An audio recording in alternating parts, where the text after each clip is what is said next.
My name is Emma Miller. I am 27 years old and I live in Oakville. I knew something was wrong the second I unlocked the front door. The house was too quiet. Usually, there was the click-clack of claws on the hardwood, the soft thud of a tail hitting the wall, the happy whine of Jasper, my golden retriever mix, waiting for me. He was my anchor. He was my only comfort in a house that often felt like a war zone. Today, there was nothing. Just a heavy, suffocating silence. I dropped my keys in the bowl. "Jasper," I called out. My voice shook a little. My mother was sitting at the kitchen table, scrolling through her phone. She didn't even look up at me. She didn't even blink. "Where is he?" I asked. My stomach twisted into a knot. She took a sip of her coffee and said it like she was talking about the weather. "We sold him. Your sister's kids needed new phones. They're expensive, Emma. You know how hard it is for her." I froze. I couldn't breathe. The air left my lungs. They didn't just give him away. They traded my best friend, a living, breathing soul, for gadgets. For iPhones my nieces would crack in a week. At that moment, the daughter I tried so hard to be died right there in the hallway. But before I tell you how everything flipped, like and subscribe, drop a comment. Where are you watching from? To understand why my mother could sit there and drink her coffee while my world fell apart, you have to understand my role in this house. I am not a daughter to them. I am a utility. I am like the refrigerator or the washing machine. You only notice me when I stop working. My name is Emma Miller. I am 27 years old. I have a job. I pay my bills. I help with the rent. But in this house, I am invisible. I grew up being the fixer. If something was broken, Emma fixed it. If bills were late, Emma paid them.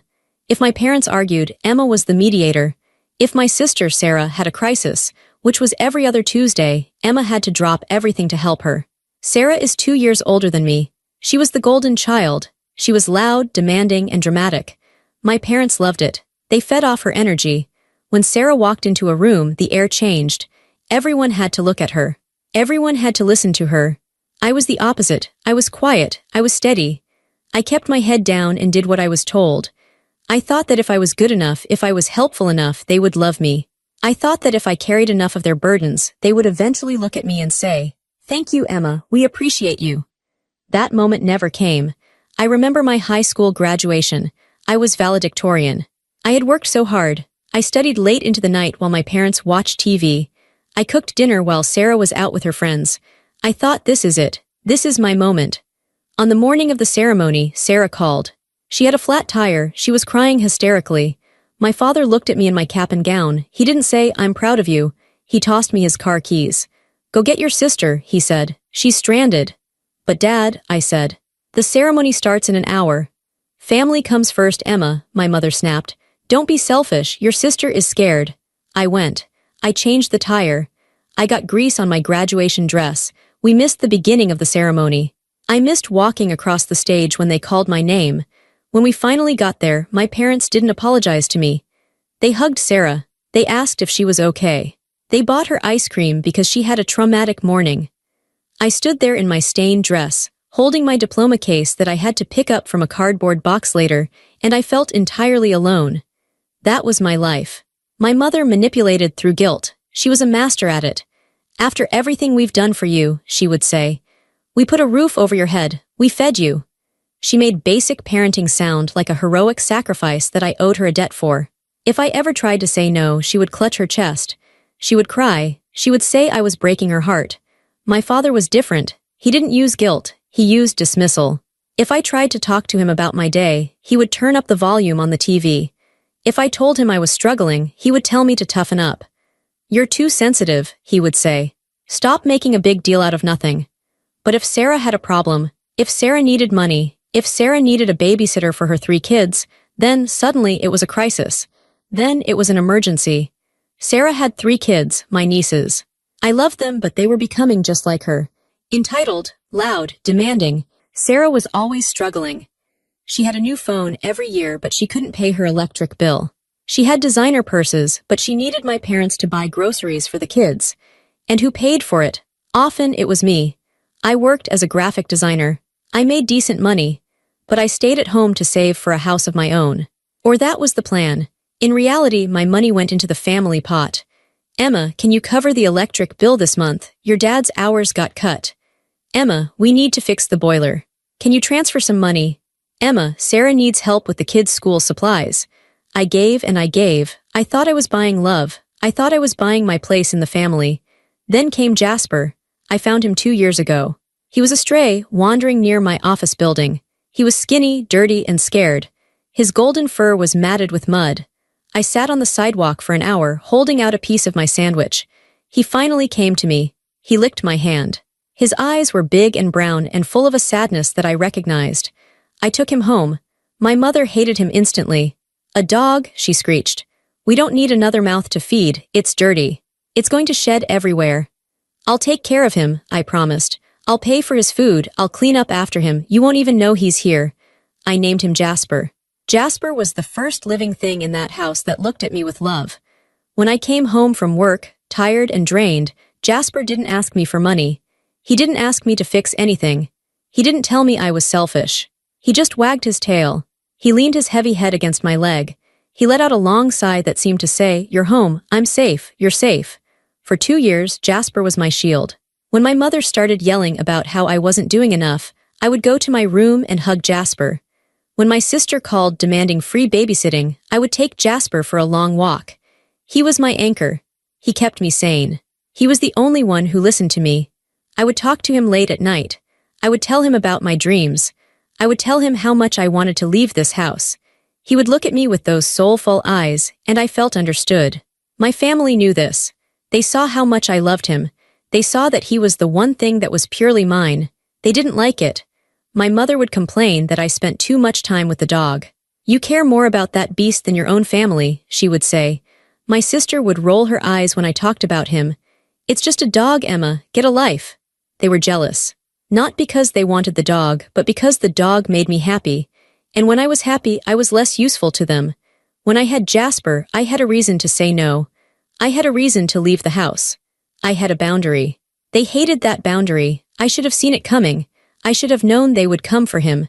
But I never thought they would be this cruel. I never thought they would sell a living creature just to buy electronics. I was wrong. I stood in the kitchen, staring at my mother. The silence after she spoke was heavy. It felt like the air had turned into concrete. "We sold him. Your sister's kids needed new phones." The words bounced around my skull. They didn't make sense. It was like she was speaking a foreign language. You sold him?" I whispered. My voice was barely a sound. My mother put her phone down on the table with a sharp click. She looked annoyed. She looked like I was interrupting her relaxation time. "Don't look at me like that, Emma," she said. Her voice was sharp. It was a practical decision. Sarah called this morning. Her oldest, Mia, broke her phone again. And the twins have been begging for upgrades. You know how kids are. They get made fun of if they don't have the latest thing. I felt my hands start to shake. "You sold my dog for iPhones." "It wasn't just about the phones," she said, waving her hand dismissively. "We got $500 for him. That dog was a purebred or close enough. Sarah needed the money. It's been a hard month for her." "He was my dog," I said. My voice was getting louder. "He wasn't yours to sell. I paid for his food. I paid for his vet bills. He was mine." My father walked into the kitchen then. He was holding a newspaper. He looked at me, then at my mother. He knew exactly what was happening. "Lower your voice, Emma," he said. He didn't look at me. He walked to the fridge and opened it. "The neighbors will hear you." "I don't care about the neighbors," I screamed. "Where is he? Who did you sell him to?" My father grabbed a beer and closed the fridge. He leaned against the counter and shrugged. "Some guy from the internet," he said. "Came and picked him up an hour ago. Nice guy, had a truck." "You let a stranger take him?" I felt sick, physically sick. "Did you even check if he was a good person? Did you check where he was going?" "He paid cash," my father said simply. "That's all that matters." I looked at them, really looked at them. They were my parents. They were the people who were supposed to protect me. And they stood there, calm and indifferent, while my heart was breaking. This wasn't an impulse decision. They had planned this. Sarah must have called in the morning. They must have discussed it over breakfast. They probably took photos of Jasper while I was at work. They posted an ad. They negotiated a price. All while I was sitting at my desk, thinking about coming home to walk him. My phone buzzed in my pocket. I pulled it out blindly. It was a text from Sarah. It was a picture. It was a photo of her 3 kids, smiling wide, holding up brand new iPhone boxes. The caption read, "Thanks for the help, Auntie M. Kids are so happy, LOL." The LOL hit me like a physical slap. She knew. She knew exactly where the money came from. She knew the price of those phones was my best friend, and she was laughing about it. She sent me a picture, I said, holding up the phone. My hand was trembling so hard the screen was blurry. She thinks it's funny, my mother sighed. She stood up and walked over to the sink to rinse her cup. Oh, stop it, Emma, she said. You're being dramatic. Sarah is just happy the kids are happy. You should be happy for them too, you're their aunt. I should be happy you kidnapped my dog. We didn't kidnap him, my mother said. We rehomed him, it's better this way. That dog was too big for this house anyway. He took up too much space. He shed on the carpet, it was time for him to go. He was the only thing I loved in this house, I said. Tears were finally starting to spill over, I couldn't stop them. He was the only one who loved me. My mother spun around, her face was red. How dare you, she hissed. We love you, we feed you, we let you live here. And this is how you repay us, by screaming at us over an animal.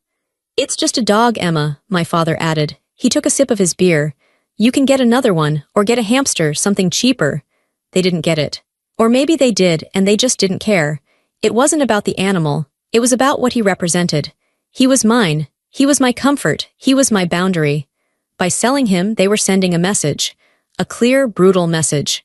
You own nothing. You are nothing. Your happiness does not matter. Your feelings do not matter. Only Sarah matters. Only we matter. I looked at my father drinking his beer. I looked at my mother wiping down the counter as if she hadn't just destroyed my life. I realized then that I hated them. It wasn't a flash of anger. It wasn't a temporary temper tantrum. It was a cold, hard realization. I hated them. I hated their selfishness. I hated their cruelty. I hated the way they looked at me like I was a broken appliance that was making too much noise. I want his name, I said. I wiped my face. My voice was steady now. I want the name of the man you sold him to. I didn't ask for his name, my father said. He gave me the cash, took the dog, and left. Deal done. You have to have a number, I said. You texted him. I deleted the thread, my father said. He looked bored. Stop it, Emma. It's done. Go wash your face. Dinner is in an hour. He turned his back on me. He walked into the living room and turned on the TV. My mother went back to the table and picked up her phone. She started scrolling again. They were done with the conversation. They were done with me. I stood there for one more second, listening to the hum of the refrigerator. Then I turned and walked out of the kitchen. I walked down the hallway to my bedroom. My legs felt heavy, like I was wading through deep water. Every step was a struggle. I reached my door and pushed it open. Usually, this was the best moment of my day. Usually, I would open this door and Jasper would be there. He would be lying on his bed or waiting by the window. He would jump up, his tail thumping against the dresser, his whole body wiggling with joy. Today, the room was still. It was dead silent. I walked inside and closed the door behind me. I leaned back against the wood and just looked. In the corner, his crate was there. The door was open. It was empty. His blanket, the blue fleece one he loved to bundle up under, was still inside. It still had the indent of his body. It looked like he had just gotten up and walked away. His water bowl was dry. They must have dumped it out. His leash was hanging on the hook by the closet, the red nylon leash we used for our walks. I walked over to the corner. I knelt down on the floor. I reached out and touched the blanket. It was cold. I picked up his favorite toy. It was a stuffed hedgehog that had lost one eye and most of its stuffing. He carried it everywhere. He slept with it. It was shoved into the corner between the crate and the wall like it was trash, like it was garbage. I brought the toy to my face. It smelled like him. It smelled like earth and dog shampoo and comfort. The smell hit me like a physical blow. My chest tightened. I couldn't breathe. I curled up on the floor, holding the hedgehog, and I stared at the empty crate. I waited for the tears to come back. I waited for the sobbing. But the tears didn't come. Instead, a strange coldness settled over me. I lay there on the floor and replayed the last 10 minutes in my head. We sold him. Your sister needed phones. It's just a dog. I thought about all the years I had spent trying to please them. I thought about the money I had given them. Thousands of dollars over the years. My savings, my hard work. I thought about the time. The hours spent listening to my mother complain. The hours spent fixing my father's mistakes. The hours spent babysitting Sarah's kids so she could go to parties. I had given them everything I had. I had emptied myself out for them. And in return, they took the one thing I asked them to leave alone. They didn't just sell a dog. They sold my trust. They sold my loyalty. They sold their relationship with me for $500. That was my value to them. $500. I looked at the empty crate again. If I stayed here, this would never stop. If I let this slide, if I cried and then eventually forgave them like I always did, they would do it again. Next time it would be my car, or my savings account, or my sanity. They would strip me down until there was nothing left of me. The silence in the room wasn't peaceful anymore. It was suffocating. But inside that silence, I found something new. I found rage. Not the hot, screaming rage I had felt in the kitchen. This was different. This was a cold, sharp rage. It was quiet. It was focused. It was the rage of someone who realizes they have nothing left to lose. I sat up. I placed the hedgehog on my bed. I wasn't going to cry. I wasn't going to beg. I was going to get my dog back. And then, I was going to burn the bridge to this family so thoroughly that they would never be able to cross it again. I stood up, I wiped my face. I looked in the mirror. My eyes were red, but my jaw was set. I looked different. I looked harder. I wasn't the victim anymore. I wasn't the daughter they could push around. I walked over to my desk and opened my laptop. I sat down and cracked my knuckles. Okay, I whispered to the empty room. Let's find you. I knew my father. He was lazy. He wouldn't have posted ads on 5 different sites. He wouldn't have interviewed buyers. He would have taken the path of least resistance. He said he sold him to a guy on the internet. That meant Craigslist or Facebook Marketplace. Those were the only 2 sites my father knew how to use. I started with Facebook. I went to my father's profile. It was locked down, but I was friends with him. I checked his recent activity. Nothing. He was smart enough not to post it on his main wall. I checked the local buy, sell, trade groups for our town. I scrolled through listings of used lawnmowers, baby clothes, and old tires. Nothing. I checked the groups for the neighboring towns. Nothing. I switched to Craigslist. I searched golden retriever. I searched dog. I searched free to good home, knowing my father. He might have listed it as cheap just to move him fast. I scrolled for an hour. My eyes were burning. The screen was the only light in the room. My door was locked. I could hear the TV downstairs. I could hear my father laughing at a sitcom. The sound made my blood boil, but I forced myself to focus. Focus, Emma, find him. I expanded my search radius. 20 miles, 30 miles, 50 miles, and then I saw it. A listing posted 4 hours ago. Golden mix. Male, 3 years old, great temperament, $500, must go today. There was no photo, just text. The location was listed as my town. The description was brief, but there was one detail that made my heart stop. Comes with blue fleece blanket. My father had sold the blanket too, but he had left it in the crate. No, we had 2 blue blankets. One in the crate, one we kept in the car. He must have given the guy the car blanket. I looked at the contact info. It was a generic email relay, but there was a phone number buried in the text. I didn't recognize the number. It wasn't my father's cell. I looked closer. It was my father's work cell number. The one he thought I didn't know. He had posted the ad from his work phone so my mother wouldn't see the notifications on his personal iPad. This was it, but the ad was marked deleted by author. That meant the sale was done. The listing was gone. I didn't have the buyer's info. I only had the proof that my father sold him. I felt a wave of panic. How do I find the buyer? I went back to the Facebook groups. I started searching for ISO Golden Retriever, in search of. Maybe someone had been looking. Then I had an idea. If the guy bought him today, maybe he was posting about his new dog. I searched new dog in the local community groups. I searched adopted. Nothing. I sat back, rubbing my temples. Think like a person who just bought a dog. You buy a dog, you need supplies. You might ask for recommendations for vets. You might ask for advice. I went to the dog owners of my county group. I sorted by newest. And there it was, posted 30 minutes ago.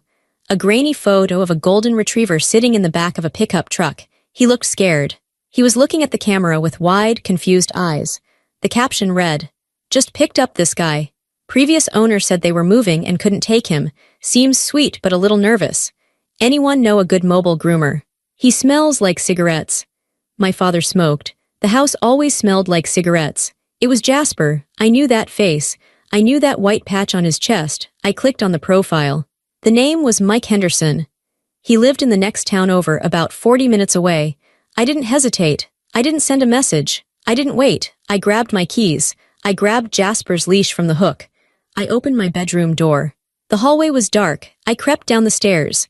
The living room light was flickering against the wall. I could hear my mother snoring in her chair. I slipped out the front door. My hands were shaking as I started my car.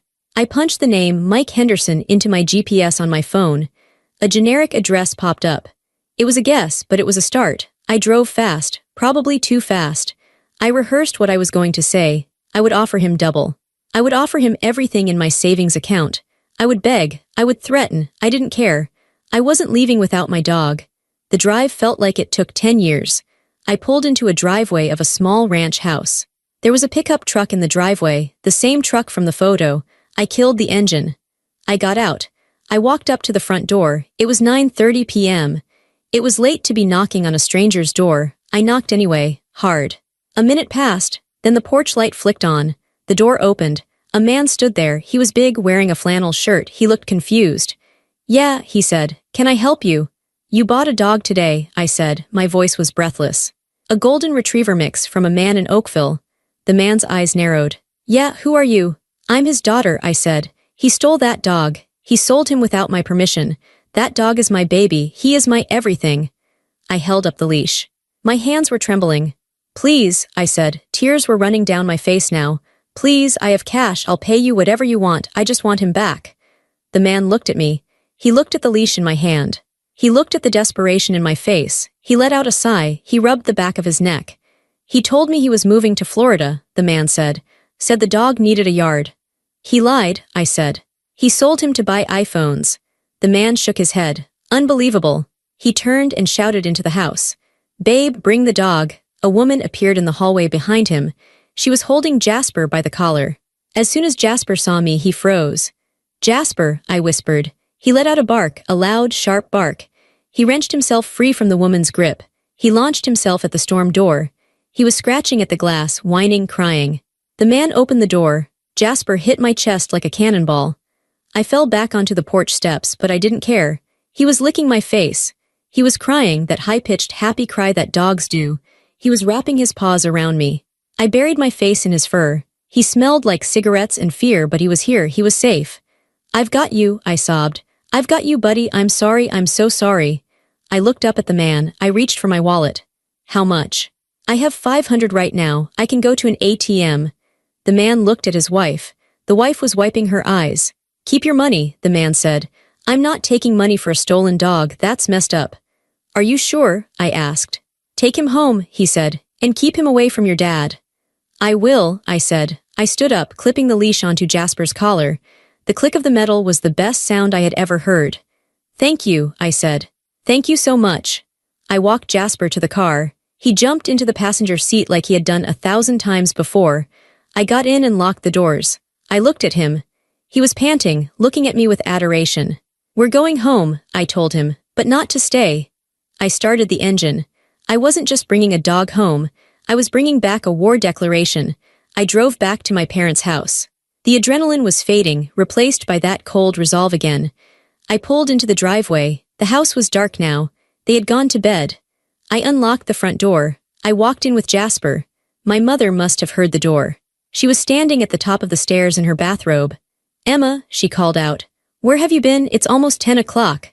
I walked to the bottom of the stairs. Jasper stood next to me, growling low in his throat. He knew who she was. He knew what she had done. My mother saw him. She froze. Her hand went to her mouth.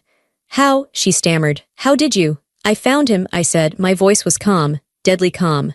"I bought back what you sold." "You went to a stranger's house at this hour," she shrieked. "Are you crazy? You could have been killed. And bring that dog back in here. Your father said." "I don't care what he said," I interrupted her. I looked her dead in the eye. "Go to bed, Mom," I said. She opened her mouth to argue, but something in my face stopped her. She had never seen me look like this. She had never seen the utility, the appliance, speak back. She turned and went into her bedroom, slamming the door. I walked Jasper to my room. I put his water bowl down and filled it. I put his toy back in the crate. He curled up on his bed, letting out a long, heavy sigh. I sat on my bed and looked at him. I had won the battle, but the war was just starting. They thought this was over. They thought I would yell a little, bring the dog back, and things would go back to normal. They thought I would go back to paying the bills and fixing their problems. They were wrong. I reached for my laptop again. I logged into my bank account. It was time to show them what happens when the utility stops working. The next morning, The house was quiet in a way that felt dangerous. It wasn't the peaceful silence of an empty house. It was the silence of a held breath before a scream. I woke up with Jasper heavy on my feet. For a second, I forgot. I reached down, felt his fur, and the memory of the night before rushed back. The empty crate, the drive, the stranger's house, the look on my mother's face. I wasn't afraid anymore. That was the strange part. Usually, the morning after an argument, I would be a nervous wreck. I would be rehearsing apologies. I would be trying to figure out how to make them like me again. Today, I just felt cold. I got dressed slowly. I could hear movement downstairs, the heavy footsteps of my father, the clinking of spoons. I checked my phone. It said no service. That was odd. I was on the family plan. I paid a third of the bill every month, transferring the money to my dad, but the account was in his name. I tried to connect to the Wi-Fi. Incorrect password. They had changed it. I almost laughed. It was so petty. It was so childish. They couldn't control me with guilt anymore, so they were trying to control me with inconvenience. They thought that if they cut off my internet and my calls, I would come crawling downstairs, begging for the password, apologizing for being a bad daughter. I walked downstairs. Jasper stayed close to my leg, growling low when we reached the kitchen. My parents and Sarah were there. Sarah must have come over early. They were sitting around the island, eating pancakes. They looked like a happy family in a commercial. They stopped eating when I walked in. "Morning," Sarah said. She had a smirk on her face. She was tapping her long fingernails on her new iPhone, the iPhone my dog paid for. "Mom says you had a little adventure last night." "I got my dog back," I said simply. I walked to the fridge to get water. "You stole him back," my father said without looking up. "I had a deal with that man." "It was an illegal sale," I said. "You sold stolen property." "Property?" My mother laughed. It was a harsh sound. "He's a dog, Emma, and you live under our roof. Everything under this roof is ours." "Not anymore," I said. My father slammed his fork down. "Look, we're done with the drama. You want to keep the mutt? Fine, but there are consequences. You don't get to disrespect us and live here for free." "I pay rent," I reminded him. "I pay for the utilities." "Not enough," he spat. "We changed the Wi-Fi. We cut your line from the phone plan this morning. You want to be an adult? Go get your own contract. And don't expect us to include you in dinner tonight," my mother added. "If you're going to act like a stranger, we'll treat you like one." They looked so smug. They thought they had trapped me. They thought I would panic. They knew I needed my phone for work. They knew I needed the internet. They forgot one thing. They forgot who actually managed the money in this house. For 5 years, my parents had been bad with technology. So, they had me set up a joint bank account. It was supposed to be for household expenses. My paycheck went into my personal account, but I transferred a huge chunk into the joint account every month to pay the mortgage, the electric, the water, and the credit cards. My father's pension check went in there too. But mostly, it was my money that kept the balance positive. Crucially, because my father was lazy, he had made me a primary account holder so I could sign checks and talk to the bank without bugging him. I looked at them. I looked at Sarah playing on her phone. I looked at my dad eating pancakes paid for with my money. "Okay," I said. "Okay," Sarah asked. "That's it, you're not going to cry." "No," I said. "I'm going to go to work." I went back upstairs. I packed my laptop. I grabbed my bag. I drove to a coffee shop with free Wi-Fi.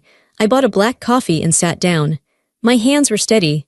I logged into the bank's website. I pulled up the joint account. Balance, $4,250. My father's pension had just hit yesterday. My contribution for the mortgage was in there too. I looked at the transaction history. I saw the withdrawal for the family phone plan. I saw the charges for Sarah's online shopping spree she clearly used my mom's card for. I took a deep breath. I clicked transfer. I selected the entire balance. Every single cent. Destination, my personal savings account, the one they didn't have access to. I clicked submit. Transfer successful. The joint account balance blinked to $0. Then, I went to the bill pay section. I unlinked the electric bill. I unlinked the water bill. I unlinked the internet bill. I unlinked the mortgage autopay. I removed my email from the notifications. I sat back and took a sip of my coffee. They wanted to cut me off. They wanted to play games with money. Fine, they had cut off my phone service.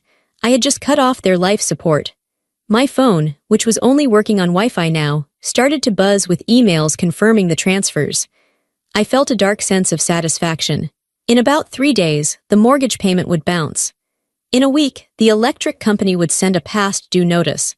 And when they went to the grocery store today, when my mother tried to buy her expensive wine and Sarah tried to buy more toys for the kids. Card declined. I closed my laptop. I wasn't done. I drove to the phone store. I got my own plan, my own number. Then I went to work. I sat at my desk and did my job.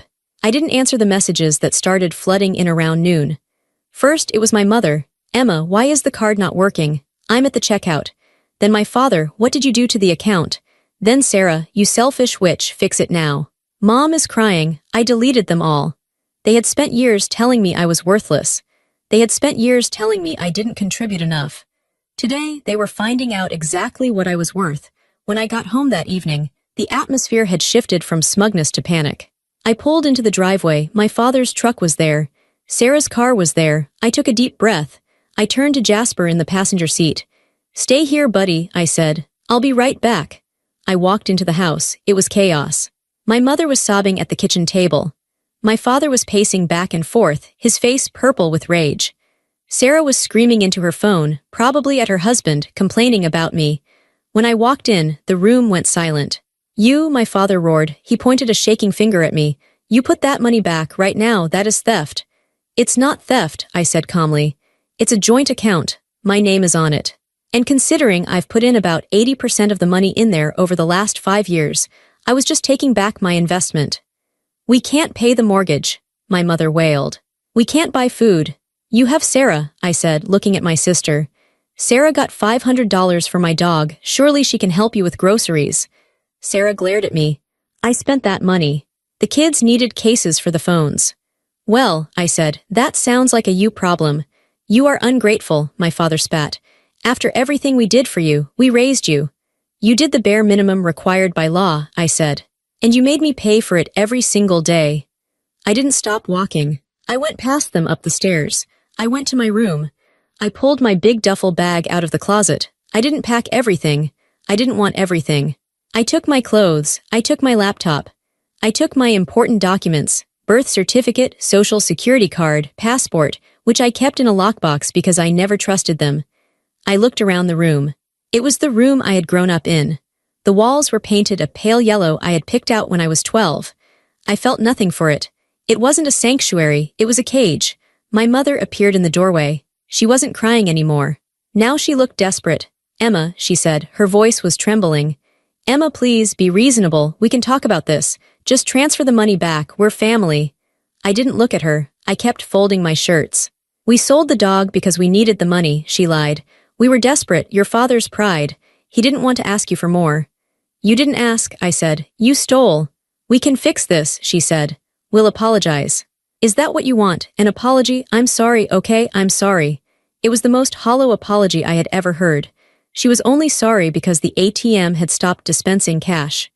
I'm leaving, I said. You can't leave, she said. She stepped into the room.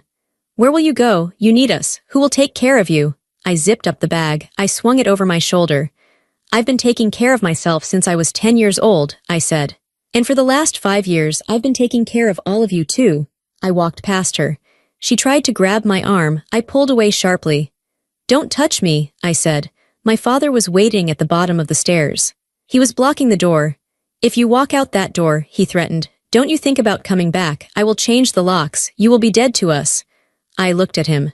I looked at the man who had tossed me his keys on my graduation day instead of hugging me.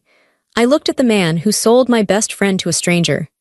Dad, I said, I was dead to you the moment I stopped being useful. You just didn't realize it until the money stopped. I stared him down. For the first time in my life, I didn't flinch. I didn't look down. He saw something in my eyes. Maybe he saw the truth. Maybe he saw that he had no power left. He stepped aside. I opened the front door. The cool night air hit my face. It tasted like freedom. I walked to my car. I threw the bag in the back. I got in the driver's seat. Jasper licked my hand. I didn't look back at the house. I didn't look at the window to see if they were watching. I put the car in reverse and backed out of the driveway. My phone buzzed. It was a text from Tessa, my coworker. Key is under the mat. Guest room is ready. Come home, I drove. I cried for the first 10 minutes, not because I was sad, but because the relief was so overwhelming it felt like physical pain. The pressure on my chest, the pressure I had lived with for 27 years was gone. I was homeless. I had burned every bridge, but I had my dog. I had my money. And for the first time, I had my life. Tessa's apartment was small, but it was warm. It smelled like vanilla candles and peace. When I arrived, she didn't ask questions. She just hugged me, ordered pizza, and let Jasper sleep on her couch. For 2 days, I just existed. I went to work, I came back to Tessa's, and I slept. I ignored the hundreds of calls and texts from my family. They cycled between begging, threatening, and gaslighting. On the 3rd day, I knew I had to handle the loose ends. I still had some stuff at the house, and they were threatening to call the police on me for theft regarding the bank transfer, even though it was legal. I needed backup. I called Aunt Betty. Betty was my mother's older sister. She was the black sheep of the family, but in the best way. She was a lawyer. She was fierce, successful, and she had never tolerated my parents' nonsense. They were terrified of her. She lived 3 hours away. I called her and told her everything. I told her about the dog, the phones, the bank account. There was a long silence on the other end. They did what? Betty's voice was low and dangerous. They sold Jasper, I whispered. Pack a bag, Emma, Betty said. I'm coming down. You don't have to, I'm coming down, she repeated. Meet me at their house at noon tomorrow. Bring the dog. The next day, I pulled up to my parents' house. Betty's black Mercedes was already there, parked right in the middle of the driveway like a tank. Betty was standing on the porch. She was wearing a sharp suit and sunglasses. She looked like a general inspecting the battlefield. I got out with Jasper. Betty took off her sunglasses. She looked at the dog, then at me. She hugged me so hard my ribs cracked. You look tired, she said. I am, I said. Well, wake up, she said. We're going in. She didn't knock. She opened the door and walked in. Hello, she boomed. Family meeting. My parents were in the living room. Sarah was there too. They jumped up when they saw Betty. Betty, my mother said, looking nervous. What are you doing here? I'm here to help you pack, Betty said pleasantly. Pack, my father asked. Well, Emma is moving out, Betty said. Permanently. And since you've threatened to call the police on her for accessing her own money, I'm here to represent her legally. Betty slammed a file folder onto the coffee table. I've looked at the bank records, Betty said. Emma has deposited over $100,000 into that joint account over the last 5 years. You two have contributed. Significantly less. If you want to go to court, we can go to court. I will sue you for unjust enrichment, emotional distress, and theft of the dog, and I will win. My father paled. He knew Betty didn't bluff. Now, Betty continued, Emma is going to go upstairs and get the rest of her things. You are going to sit here. If anyone says a word to her, I will personally audit your taxes from 1995 to present. Do we understand each other? The room was silent. Good, Betty said. She turned to me and winked. Go on, sweetie, take your time. I went upstairs. I could hear my mother trying to whisper to Betty downstairs. She's stealing from us, Betty. She left us with nothing. She left you with exactly what you earned. Betty's voice carried up the stairs. Nothing but family. Don't use that word, Betty cut her off. Her voice was ice cold. I saw the text messages, Linda. I saw what you said about the dog. That's not family, that's cruelty. You broke that girl's heart for a couple of cell phones. You're lucky she only took the money. If it were me, I'd have burned the house down. I packed the rest of my books. I took my winter coat. I took the photo of my grandmother. I walked back downstairs. My family was sitting on the couch, looking small, defeated. My father wouldn't look at me. My mother was crying silently, but it was the crying of someone who got caught, not someone who was sorry. I'm done, I said to Betty. Excellent, Betty said. She picked up her sunglasses. She turned to my parents one last time. Don't contact her, Betty said. Don't go to her work, don't call her. If she wants to speak to you, she will reach out. If you bother her, you deal with me, and you know you can't afford me. We walked out. We got into our cars. As I drove away, following Betty's Mercedes, I looked in the rearview mirror. The house got smaller and smaller. It was just a building now, wood and brick. It held no power over me. Betty honked her horn twice. A victory sound. I smiled. I reached over and scratched Jasper's ears. We're free, I told him. It took me 2 weeks to find a place. It wasn't fancy. It was a second-floor apartment in an older building on the edge of town. The floors creaked, the radiator clanked in the middle of the night, and the view was of a brick wall. But it was mine. My name was on the lease. My key opened the door.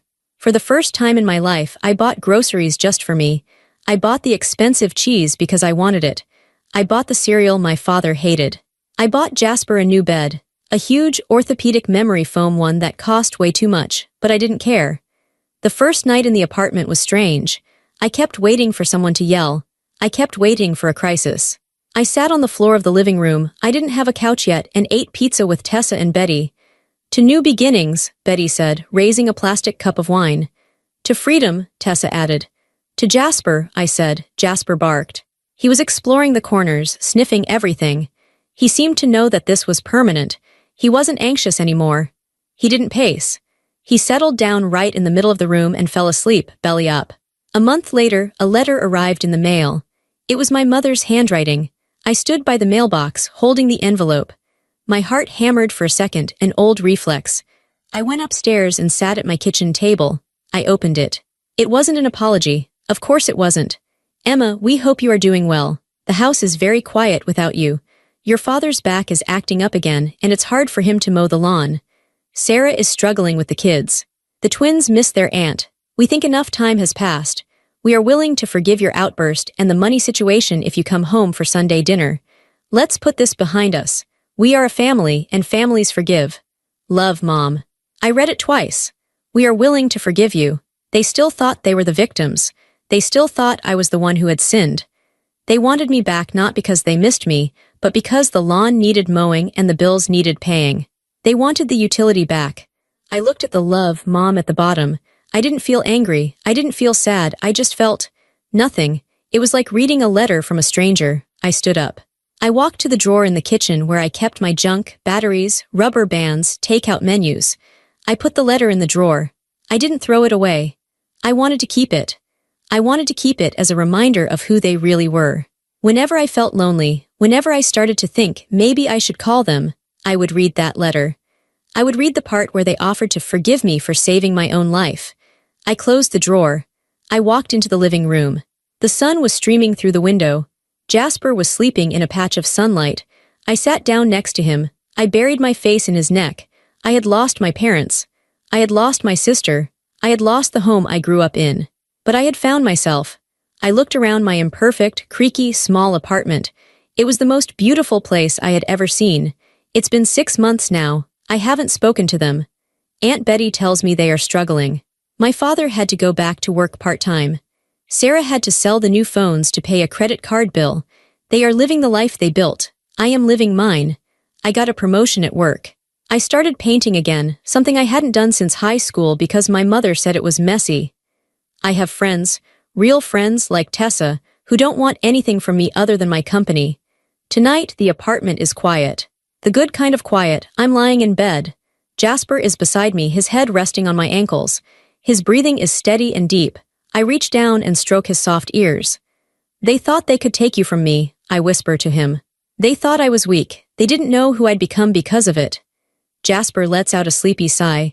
I turn my head and look at the camera. I look at you. I know there are people out there watching this who are stuck. Maybe you're the fixer in your family. Maybe you're the one who pays the bills, who solves the problems, who swallows the insults just to keep the peace. Maybe you think that if you just give a little more, if you just try a little harder, they will finally love you the way you need them to. I need you to hear me. You cannot buy love. You cannot earn respect from people who benefit from your disrespect.